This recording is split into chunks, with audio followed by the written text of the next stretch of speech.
In a world that worships speed, noise, and distraction, those who know how to think slowly, act precisely, and move unseen control everything. But what if I told you that the same rules that crowned princes and toppled empires in the 1500s still decide who wins today? This is not self-help fluff. These are the cold, ruthless laws that Niccolo Machiavelli himself would use to outsmart every politician, CEO, and social manipulator walking the earth right now. Today, I will reveal his 21 rules of power.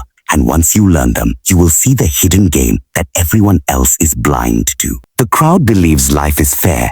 They think good deeds earn rewards, and honesty is the highest virtue. I will not insult you with such illusions. Power belongs to those who understand people, not as saints, but as flawed, hungry, and afraid creatures. In my time, I advised princes to rule not with kindness, but with calculation.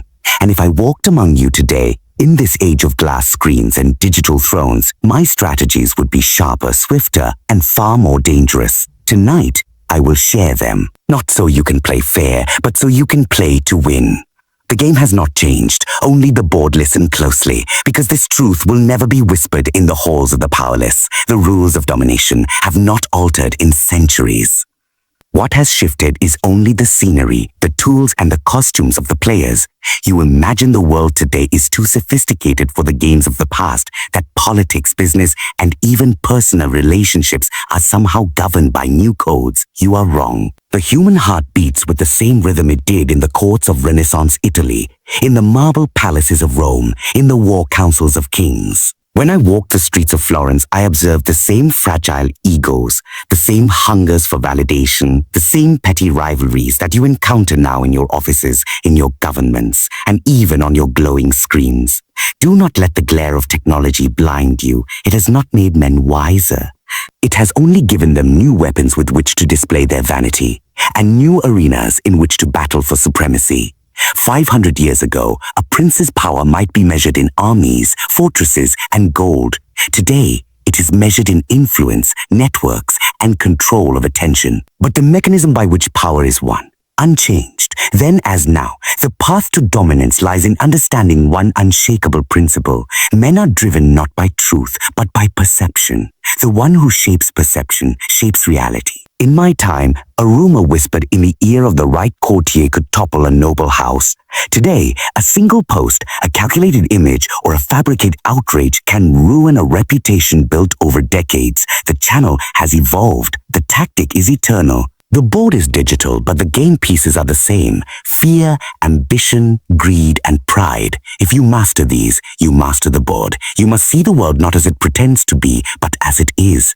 The faces may smile, the voices may flatter, but beneath every courtesy lies calculation. In the Renaissance, a courtier would bow deeply before the duke, speaking with velvet words, even as he plotted to poison him. Today, a rival will congratulate you on your success with a polished email or a public comment, even as they craft a strategy to dismantle your standing behind closed doors. This is why you must study human nature as your first discipline. Only then will you understand that the same strategies which secured the Medici throne could secure your dominance in a corporate empire, a political party, or a global movement. And do not believe that the modern man has evolved beyond manipulation. If anything, he has become easier to control. The speed of information has made people more reactive, less thoughtful.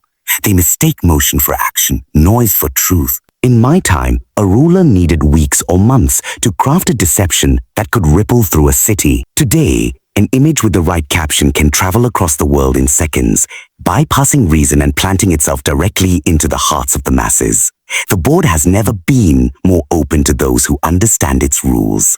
Let others speak of their power, parade their wealth, or broadcast their confidence. You will let them tire themselves in the performance while you prepare the stage for their fall.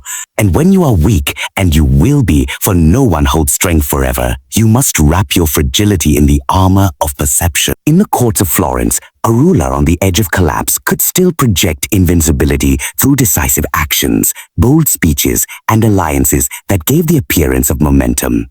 Your enemies hesitate when they are unsure of your true condition. Even in the modern world, an organization on the brink of failure can survive if it convinces the market, the public, and its rivals that it is thriving. Perception buys time, time buys survival. Consider the duel between strength and weakness not as a fixed state, but as a shifting mask. You are not always one or the other. You are what you need to be in the eyes of those watching. If you enter a negotiation at your strongest point, do not reveal it. Let your opponent think they are pressing an advantage, that they are close to winning, so they will loosen their grip on the terms you truly desire. And if you enter at your weakest, let every gesture, every word, every choice you make suggest that you hold cards they cannot see. This is a game of patience, of controlling the flow of information so tightly that no one outside your inner circle truly knows your position. In my day, this meant controlling letters, intercepting messengers, and planting rumors in the right ears. Today, it means controlling the narrative in the media, on the platforms where reputations are made and destroyed, in the rooms where decisions are whispered before they are announced. The channels may have changed, but the principle is the same. Never allow the truth of your position to be visible to all. Understand that most of your opponents will react to what they think is real, not to what is real. This is why illusion is more powerful than fact. A strong enemy who believes you are weak will take risks they would never take against someone they fear. A weak enemy who believes you are strong will surrender opportunities without you lifting a finger. You are not manipulating their actions. You are manipulating the conditions in which they choose their actions. The danger for the inexperienced lies in overacting the part. If you pretend weakness too convincingly, you may invite predators who will strike before you are ready. If you project strength too forcefully, you may provoke a coalition determined to test it. The art lies in subtlety, in crafting the illusion so that it seems to emerge naturally from circumstance rather than from your hand. A feigned weakness should feel like an oversight, not a performance. A feigned strength should feel like an inevitability, not a boast. You must remember that strength and weakness are not moral conditions. They are strategic positions. There is no shame in hiding one or masking the other. The shame lies in allowing others to see you as you truly are. For the moment they do, they will begin to plan around you. Invisibility, ambiguity, and misdirection are worth more than any direct display of force. In the Renaissance, the lion was feared for his power, but it was the fox who often won the game. The lion's roar warns the world of his presence, but the fox's silence lets him move through the shadows until his teeth are already at the throat. In your own battles, learn when to roar and when to stay silent. Learn when to wrap your claws in velvet and when to show only enough teeth to plant doubt in the minds of those watching.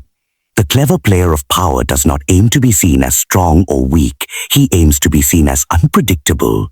Once they cannot read you, they cannot prepare for you. And once they cannot prepare for you, they cannot defend against you.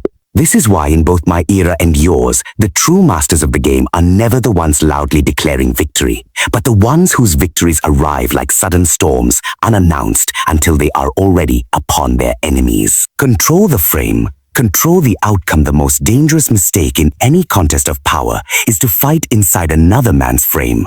If your opponent defines the terms, the language, and the boundaries of the conflict, you are already trapped. You may believe you are acting freely, but in truth, you are only reacting inside the prison he has built for you. This is why the first step in any confrontation, whether in the courts of Renaissance princes or in today's boardrooms and media, is to seize control of the frame. Whoever defines reality defines victory. In Florence, I often watched disputes that were lost before they even began. A man accused of treachery would rush to prove his innocence, not realizing that in doing so, he accepted the accuser's frame, that he was already suspect. Every word he spoke, every witness he brought forward, only reinforced the premise that the question of his loyalty was valid. The one who answers the wrong question, who accepts the wrong premise, has surrendered before he speaks. To control the frame, you must first recognize when someone is attempting to hand you theirs. But if he forces the battle into his own terrain, where every hill and river favors his movement, the enemy must fight at a disadvantage.